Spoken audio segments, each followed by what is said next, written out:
Imagine drinking water laced with radiation every single day on your doctor's orders. Sounds insane, right? But in the 1920s, America's wealthiest elite were doing exactly that, and they were paying a fortune for the privilege. They put it in their toothpaste, rubbed it on their skin, stirred it into their chocolate, even strapped radioactive pads to their bodies while they slept. Millions of Americans believed radiation was the key to eternal youth. The fountain of youth in a bottle. They were wrong. Dead wrong.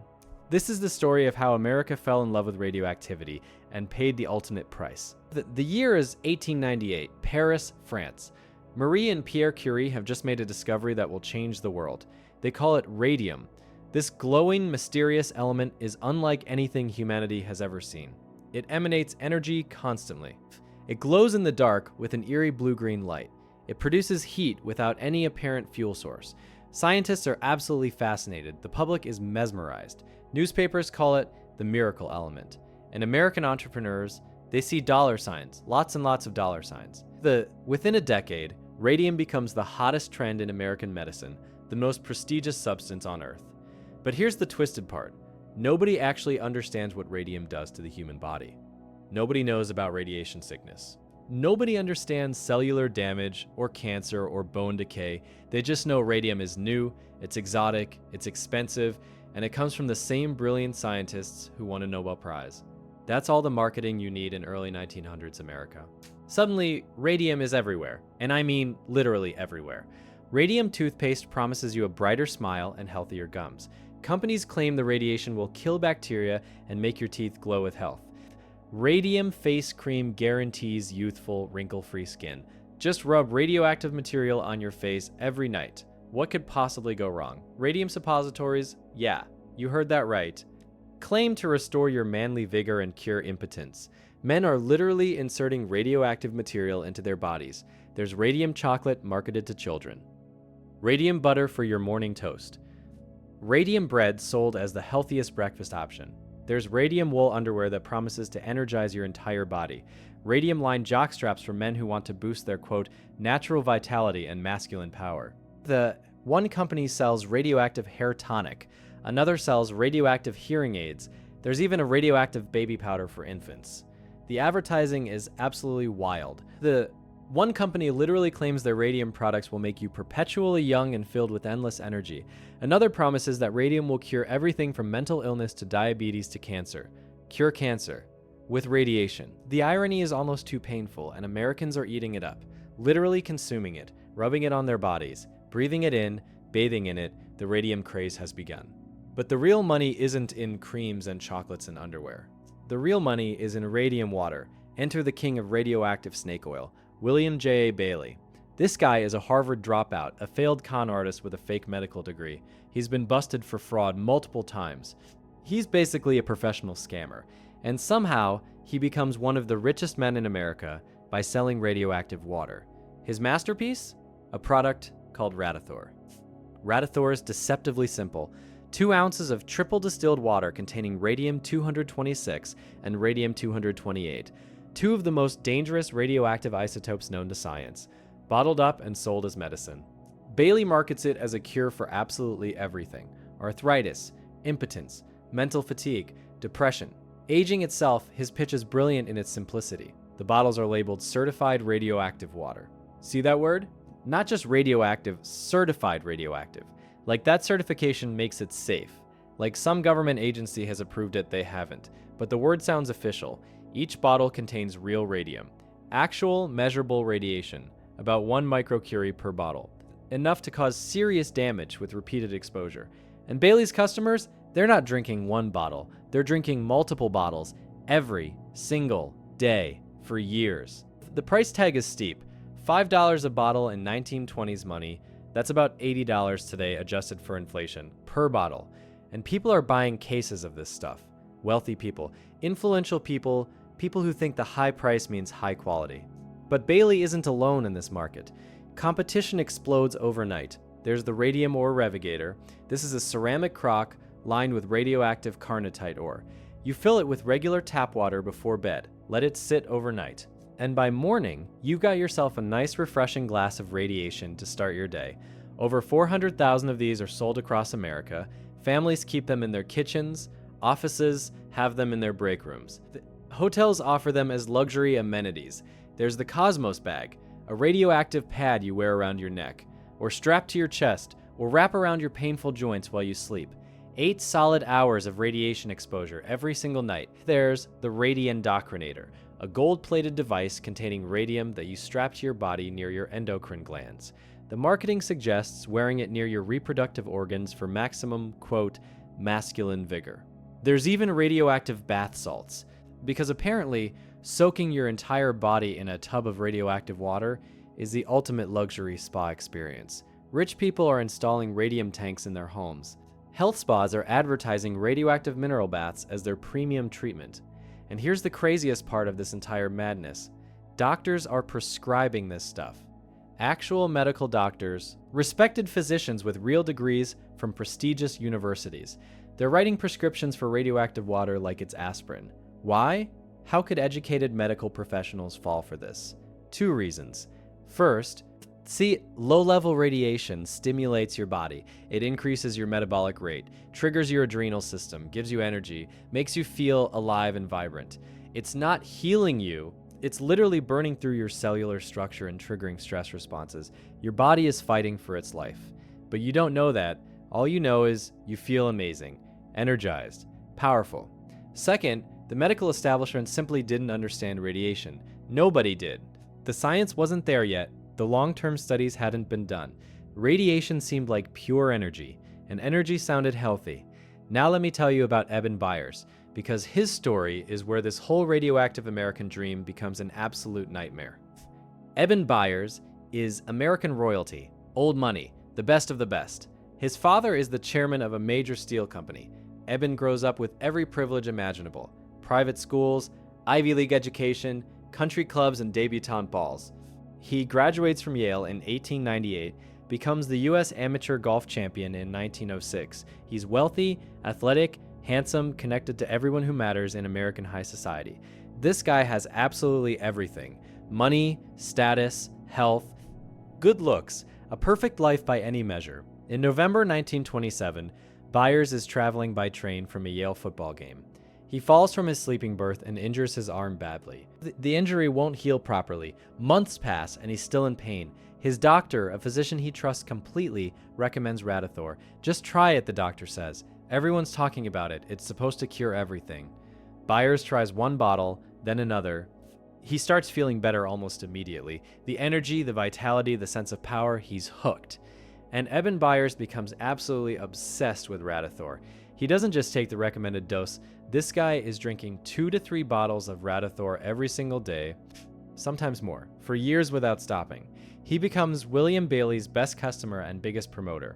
He gifts cases of Radithor to his friends, his business associates, his golf buddies at the country club, his romantic partners. He writes letters to Bailey praising the product. These letters are used in advertising. America's golden boy, the Yale graduate, the golf champion endorsing radioactive water. Byers is like a radioactive Santa Claus, spreading the gift of radiation to everyone he knows and loves. He swears by Radithor publicly and privately. Says it makes him feel 30 years younger, gives him incredible energy for golf and business, improves his concentration, enhances his romantic life. He tells everyone who will listen that Radithor is the greatest medical discovery of the century. Between 1927 and 1931, Eben Byers consumes approximately 1,400 bottles of Radithor, maybe more. He loses count. Let me put that in perspective. That's more radiation than most nuclear power plant workers are exposed to in an entire career, except they're wearing protective equipment and being carefully monitored. Byers is drinking it, willingly, happily. Every single day, by late 1930, things start to change. Byers begins feeling tired all the time. His boundless energy is fading. His teeth hurt constantly. His jaw aches with a deep, strange pain. But he keeps drinking Radithor, because surely the miracle cure that's been helping him for 3 years can't be the problem, right? He just needs more of it. More radiation will make him feel better. He's wrong. Catastrophically wrong. In early 1931, the horror begins. His teeth start falling out. All of them. One by one, then in groups. His dentist is baffled. These aren't cavities or gum disease. The teeth are simply dying and falling out. Then his jaw begins to crumble. Literally crumble. Pieces of bone are breaking off inside his mouth. Holes appear in the bone structure. His skull starts to deteriorate. The bones that protect his brain are developing holes. You can see into his sinus cavities. What's happening is this: radium is chemically similar to calcium. When you ingest radium, your body mistakes it for calcium and deposits it in your bones, where it then sits, radiating forever. The radium has replaced the calcium in Byers' skeleton. His bones have become radioactive, and now they're falling apart from the inside as the radiation destroys the tissue. His doctors are absolutely horrified. They've never seen anything like this. They don't know how to help. There's no treatment, no cure, no procedure. You can't unradiate someone. You can't remove radiation from bones. You can only watch and wait and try to manage the pain. Eben Byers, the golden boy of American high society, is literally dissolving from the inside out. He loses his entire jaw. Most of his skull has holes in it. His body is failing system by system, and there's nothing anyone can do. Eben Byers dies on April 1st, 1932, at the age of 51.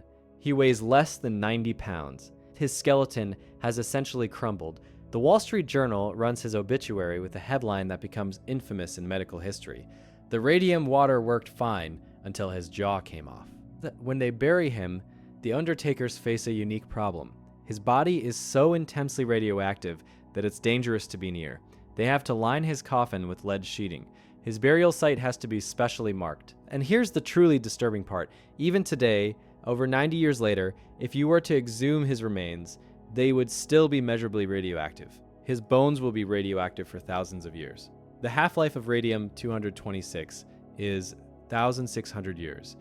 Eben Byers' skeleton will be glowing long after human civilization is forgotten. The Byers' death sends shockwaves through American society. This wasn't some poor factory worker or anonymous victim. This was American royalty. Yale, golf champion, steel fortune. If radium could kill Eben Byers, it could kill anyone.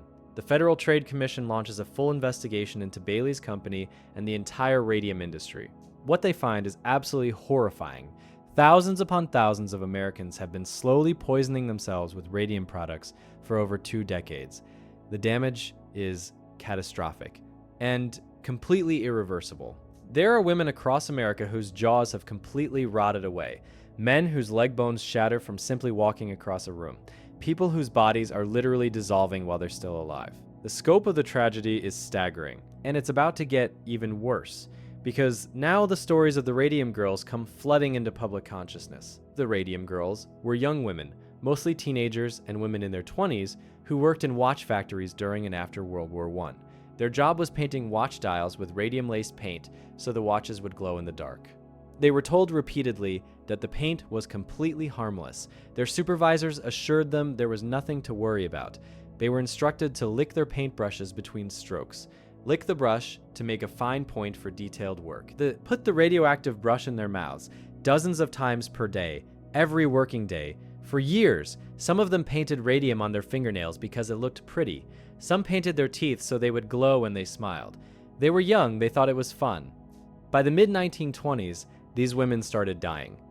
Grace Fryer's teeth fell out and her jaw crumbled. Molly Madge's entire lower face collapsed. Irene Rudolph's spine deteriorated until she couldn't walk.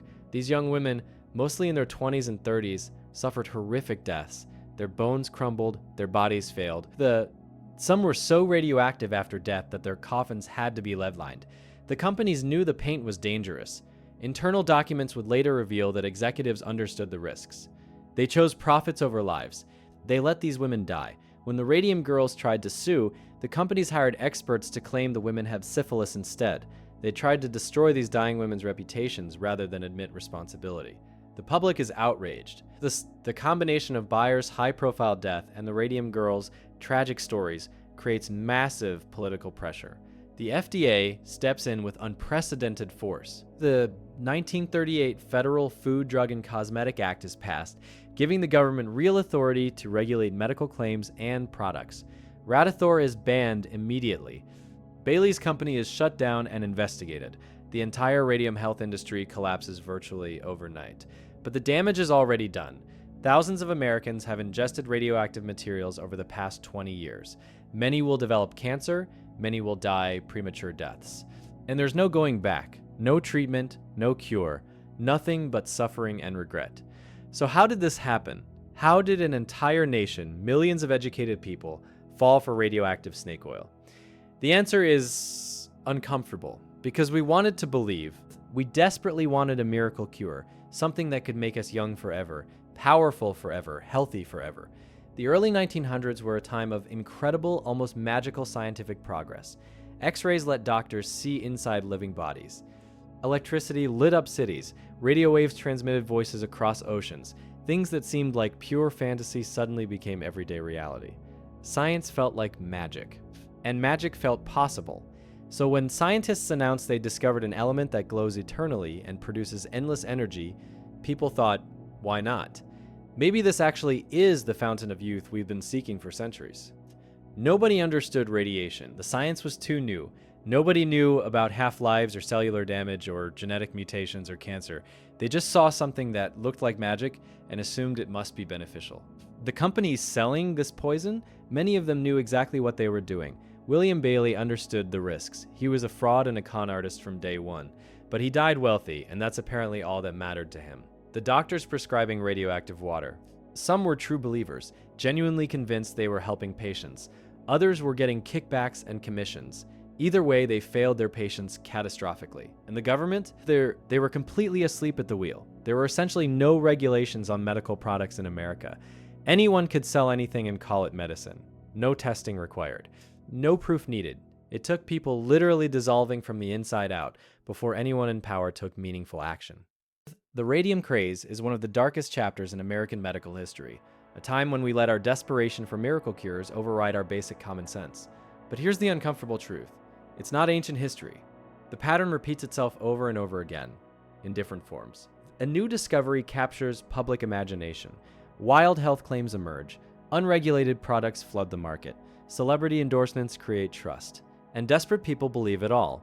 Today, we have FDA regulations, scientific peer review, clinical trials, consumer protection laws. We've built systems specifically designed to prevent another radium craze, but we're still vulnerable to the same psychological tricks that sold radioactive water a century ago.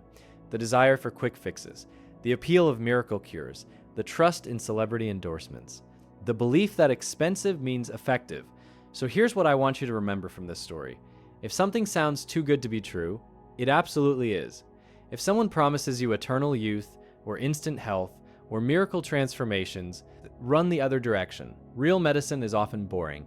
It's tested extensively, regulated carefully, evidence-based thoroughly. It doesn't glow in the dark. It doesn't promise miracles. The radium craze killed thousands of Americans who simply trusted the wrong people with their health. Let's not let history repeat itself.